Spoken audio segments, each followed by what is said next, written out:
Hi everyone, this is Alicia with Evening Star Travel. How are you today? I'm doing better, getting back into the flow after the disruption a couple weeks ago with not being able to travel. But anyways, today I would love to talk to you guys about river cruising and my 9 tips and tricks for river cruising in Europe, kind of in general, for pretty much all the rivers. So my number 1 tip, trick, information is berthing. So river cruise ships, when they berth at a port, often they need to share that dock with multiple other ships. Not always. Sometimes they get that port to themselves or that dock to themselves, but sometimes they will berth with other ships. So what happens is you'll have one ship that's right at the dock, and then you'll have another ship butted right up against it, and sometimes you'll even have another one butted right up against that one. In order to get to land, let's say you're on this third ship, you're going to have to go from your ship onto the middle ship, and then onto the closest ship to the dock, and then onto land. So it's not ideal for somebody who has mobility issues, because you do need to be climbing upstairs, walking over, climbing down, going over, up and down. So it's something to keep in mind. Now also keep in mind, if you're butted up right against and you have a balcony or one of those upper cabins, you may be looking right into somebody else's cabin. You may not have a view. This is very normal, but it can happen. So it's a good idea when you're sleeping to close those blinds, because you may wake up with a surprise out your window, or, having a shower, you might want to just close those up because you may not realize you're close to a dock, and then all of a sudden, oh, surprise, you're docked up to another ship. Just something to keep in mind. It can happen. Again, it could be lovely and you could be the only ship at that dock and have a beautiful, gorgeous view of the river, but you may not. So just something to keep in mind. Now, one of the beauties of river cruising is that you're getting right into the heart of the location. Often you're docked right in town. Sometimes you're not. Sometimes you're docked a ways away and they need to bus you in. But if you're docked in a local area, and you're there for lunch or maybe for dinner, it's wonderful to go out and experience the local culture and eat lunch at the location that you're at, or even eat supper. I know that the meals are included while you're on the ship, but to get a really great taste of that local culture, make sure you eat your meals when it's possible in the location. Most river cruise ships provide bikes and have some biking options. Now, biking is a gorgeous way to explore Europe. Lots of times they'll have trails right by the river that you can go up and down and explore, or they'll have biking excursions where you go out with a tour group leader and you go out and you explore an area. Absolutely lovely to do this. What I don't really recommend is taking a bike into town. Unless you're familiar with biking in a European city or right in the heart of downtown, the rules of the road are different for people who are cycling in Europe than they are in North America. Totally different. And you'll feel like a fish out of water, especially if you're one of those people that maybe doesn't bike that often and then decides to go out and go explore the town. I don't really recommend it. Not to say that I've ever done anything like that and, gotten lost and had issues with bike locks not working. And I'd skip on that. Again, if there's trails by the river, lovely. With a tour guide, lovely as well. In town on your own, maybe skip on that. Speaking of locks, a different kind of lock, of course, is a lock on the river. These are engineering marvels, really interesting to see and to experience. Honestly, you'll be in a lock going up and the wall is just right there outside your balcony or your window. It's so neat to see. I absolutely recommend that you see how a lock works from start to finish and what the process is for that. But after that, you may be going through many locks. Going through locks, while really interesting to see, it can get kind of boring at times. that is an excellent time to have a shower. Go have a shower, go enjoy a drink, go do something else while that's happening. Have a nap.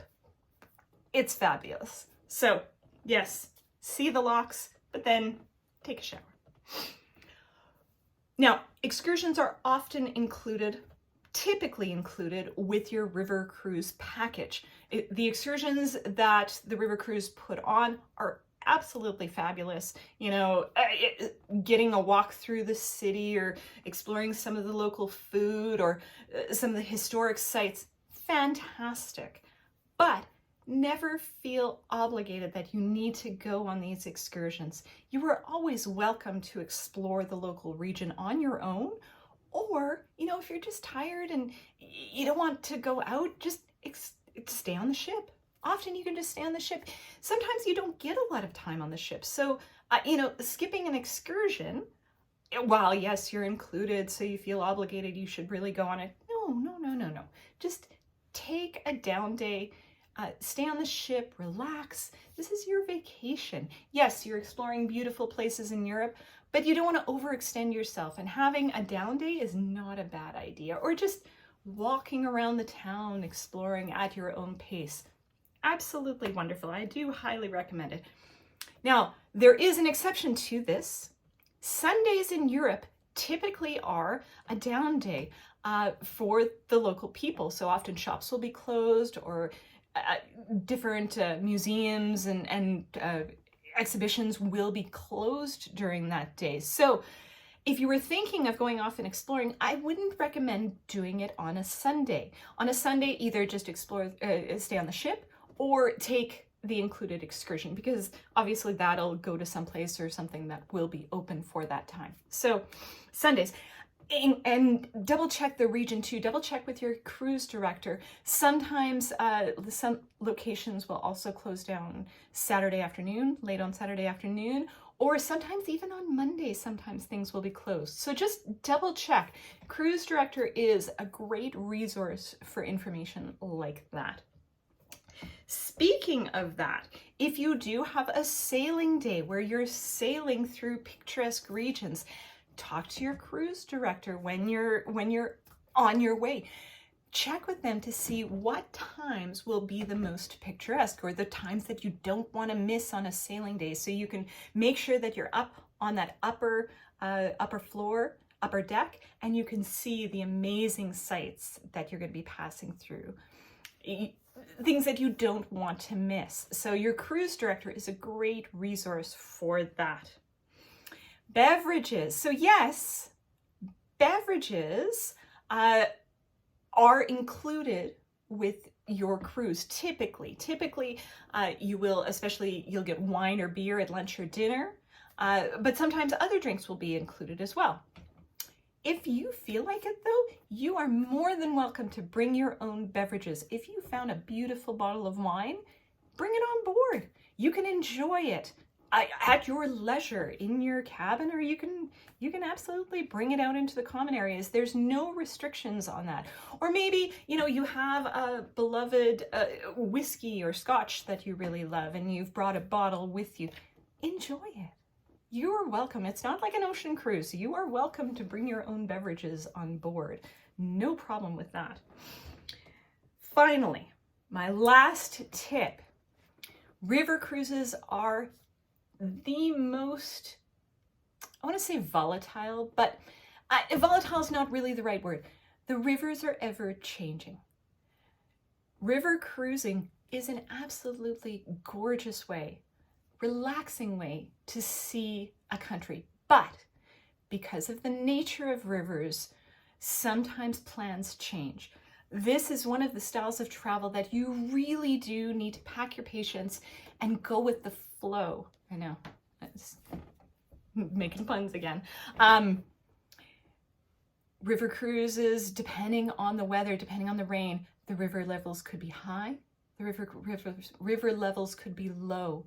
Sometimes they need to coordinate between other docks and other companies to make it to a port on time. So things are generally not set in stone until the day of or the day before, especially river conditions. Sometimes you know, the river can be low, low, low for a couple weeks, and then all of a sudden they'll get a really great rain, and then river levels are fantastic and no problem. So sometimes, yes, a river cruise can turn into a partial bus tour, but the river cruise companies that I work with will do everything to minimize that as much as possible. I also have resources so I can recommend river cruise lines that are less likely to be affected by water levels simply because of how their ships are designed and how many people are on board. There's quite a few factors that tie into that. So these are my 9 tips and tricks for river cruising. I hope you guys learned something. If you have any questions, don't hesitate to post below. Or when you're ready to start planning your next river cruise adventure, don't hesitate to reach out. This is Alicia with Evening Star Travel. You have a wonderful day.